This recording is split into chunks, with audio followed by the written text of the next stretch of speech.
Eles são jovens, mas já conhecem bem a história do Brasil. Ao serem indagados sobre o significado do dia 15 de novembro, eles explicam.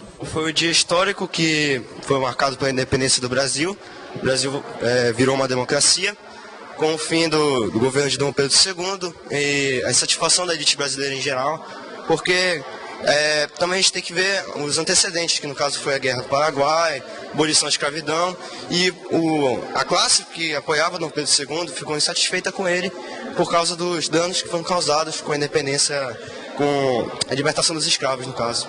Depois de terminar a guerra, os militares voltaram da guerra, esperando no Brasil certas comemorações por parte do rei, coisa que o rei Dom Pedro II não fez. Isso foi um dos fatores, mas houveram outros fatores que começaram a encaminhar a história rumo à derrubada do rei.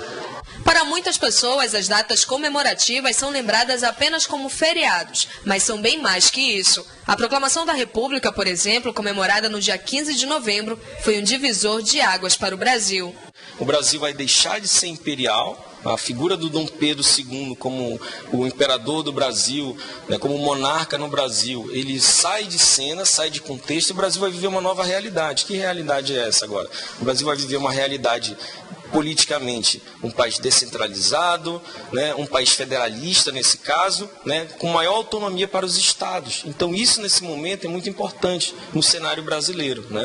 O Brasil vai deixar de ter uma figura do imperador para ter uma figura de um presidente. Nesse processo, o Brasil sai da condição de monarquia e se assume como república federativa. A proclamação da República não se deu de uma hora para outra. A proposta de um regime republicano já vivia uma longa história manifestada em diferentes revoltas. Entre tantas tentativas de transformação estão a Revolução Farroupilha e a Guerra do Paraguai.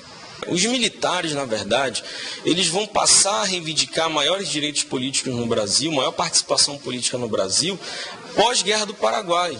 Eles vêm de uma guerra na qual o Brasil sai vitorioso e eles vão perceber o quê?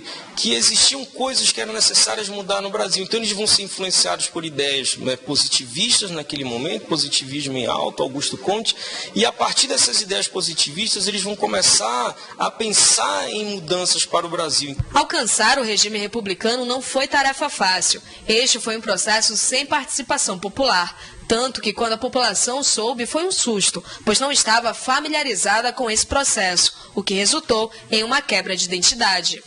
Quando você vivia a época da monarquia, a época imperial, você não vivia apenas uma questão de dizer assim, olha, eu sou um brasileiro, como nós nos identificamos hoje. Mas naquela época você se identificava também pela figura do imperador, do monarca. Então você dizia assim, eu sou brasileiro, mas eu sou um brasileiro que é regido por um imperador, que é o Dom Pedro II. Então o imperador ele representava uma identidade também para o povo.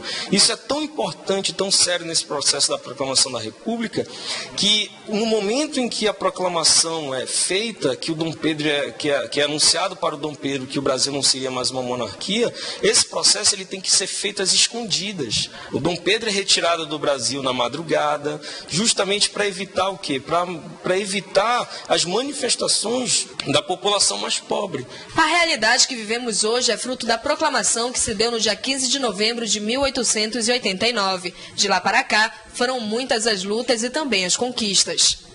O voto feminino foi, de certa forma, o início disso. Foi onde foi mais enfatizado esse início do ganho da mulher com o tempo. Por exemplo, antigamente não tinha voto feminino, mas não tinha vários outros direitos. Então isso foi, de certa forma, um período que marcou. Foi o início da ascensão da mulher.